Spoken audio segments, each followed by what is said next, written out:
Hi friends, I want to read the first chapter of Sal and Gabi Break the Universe, which is by Carlos Hernandez. It's one of the Rick Riordan Presents books.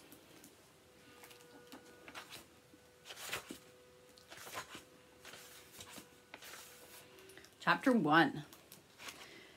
There's all sorts of bad advice out there about how to deal with bullies. Ignore them, stand up to them, tell a teacher, tell a parent, tell your dentist while he's jamming your teeth back into your face. The real way to deal with a bully is to stick a raw chicken in their locker. I had my showdown with Yasmani Robles just 3 days after I started my new life at Coleco Academy of the Arts, a magnet school in the middle of Miami. To get in, you had to have good grades, pass an interview, and either submit a portfolio for painting or writing, or an audition for theater or music. You'd think all the effort someone had gone through to get into Coleco would have kept out bullies, but I guess not. I guess there are just too many of them in the world. If your school only allowed in kids who never pick on anyone, you'd have an empty school. Whatever. It's not like I hadn't learned how to handle bullies back in Connecticut. On Wednesday, between 4th and 5th periods, I went to the lockers, along with 500,000 other kids. I stowed my history book and grabbed my math so I could do my homework during lunch, then opened my bag of magic tricks and put on my gotcha stamp ring. We would be doing introductions in my 8th period theater class, and I thought I could use it to demonstrate some sleight of hand. Magic is kind of my thing. I had a minute before I needed to go, so I took out my diabetes bag and fished out my glucose meter. I thought I'd be all right until lunch, but I'd started to feel spacey and dreamy at the end of my last class. Blood sugar levels might be falling. Best to check now. As I rummaged, I noticed the tall kid next to me struggling to get his locker open. He was as Cuban as they come, brown, built like a track and field champ, with a haircut so short you could see the bumpy skin of his scalp beneath what was left of his tiny curls. He'd wrestled with his combination lock yesterday, too, and had never figured it out.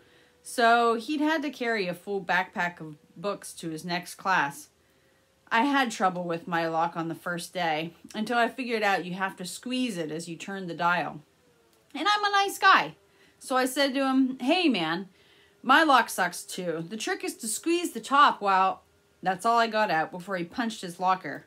The whole hallway grew a little quieter.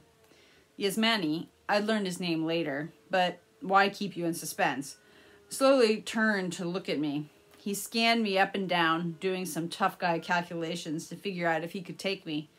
Apparently he thought he could, because he stepped up to me fast, ferocious, chest out, arms wide. He'd been in a lot of fights, judging from his flat-as-a-shamrock nose.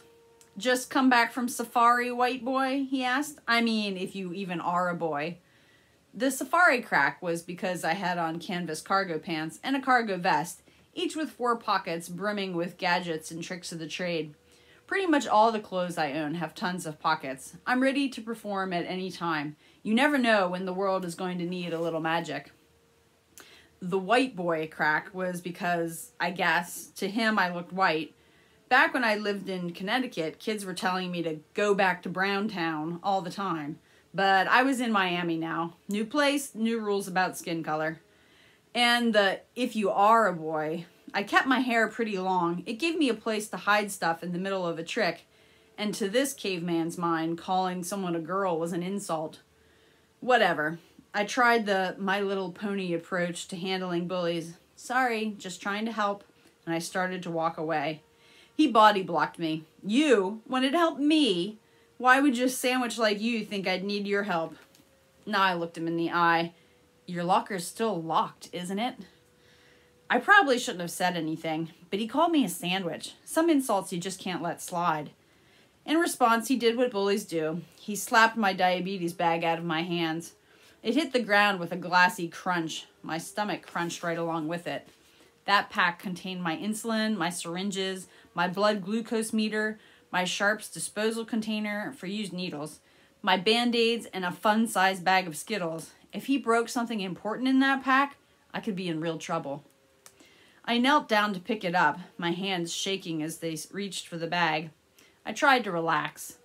I closed my eyes, breathed slowly, and remembered what Pappy said to me after Mammy died.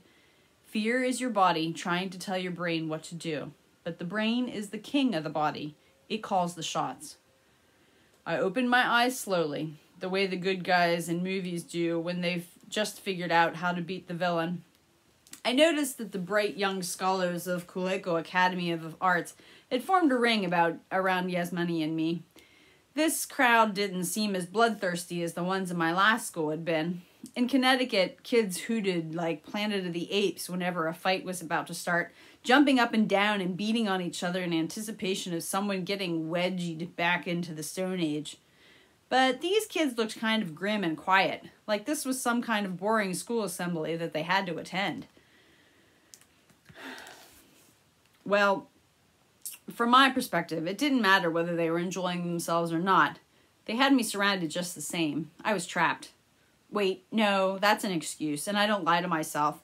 I could have pushed my way out of there if I'd wanted to, but now all eyes were on me. I had an audience, and I am a showman. Yasmani stretched his fingers wide before he made two fists. Time to die, little man. Stand up. I stood all right, got right in his face. Time to die? I asked. Time to die, he repeated. Like the dead chicken in your locker? I asked. What? See, that's the real secret of dealing with bullies. Change the game. You thought you were going to fist fight Mr. Tough Guy, but surprise, suddenly we're talking about murdered poultry. The dead chicken in your locker, I said, explaining it to the crowd. That's the real reason you didn't want to open it. You didn't want anybody to see your dead chickens so they wouldn't know you kept dead chickens in your locker. Because, I said, turning to face Yasmani again, what kind of weirdo keeps dead chickens in his locker? Stop saying dead chicken. Everybody laughed. That probably would have sent Yasmani into a berserker rage if some girl hadn't shrieked, blood! She was pointing at Yasmani's locker. What? Yasmani asked again. He and everybody else looked at his locker, and yeah, there was watery pink blood leaking from it, the kind you find at the bottom of styrofoam meat packages. Not a lot, but enough to drip from the bottom of the locker door and pool on the floor. And it only takes a tiny bit of blood to freak people all the way out. Not me, though. I mean, I didn't know sangre de pollo was going to come dripping out of his locker, but it wasn't exactly a surprise either. I could work with it. Open it, I said to Yasmani, unless you're too chicken. If he hadn't been completely bewildered by what was happening, he would have gorilla rushed me for sure. Instead, he walked over to his locker and tried to undo the lock. 2, 4, 7 yanks on it, each angrier than the last. Then he punched his locker door again and said, I can't open this stupid thing. I keep trying, but I can't. Here, let me. He took a step back to let me through, but not without asking, what? How do you know my combo? His combo was still taped to the back of the lock, about as sharp as a bowling ball, this Yasmani. I looked at him over my shoulder with spooky eyes and replied, Fool, I'm a magician. I can read your mind. Then I spun the dial with fast fingers. Clock, then counter, then clockwise again. I tugged the lock open dramatically and with a flourish removed it. You want the honors? I asked him, stepping aside with a gracious magician's bow. Yasmani, bro had gone full autopilot by now, stepped forward and opened the locker door. Every kid behind him on tiptoe, watching, waiting. A whole raw chicken, like you get at the grocery store with bumpy yellow skin and no head, flipped out of his locker, landed on its chicken butt, and went splat. Kids scattered, screaming. Adults would be here any second.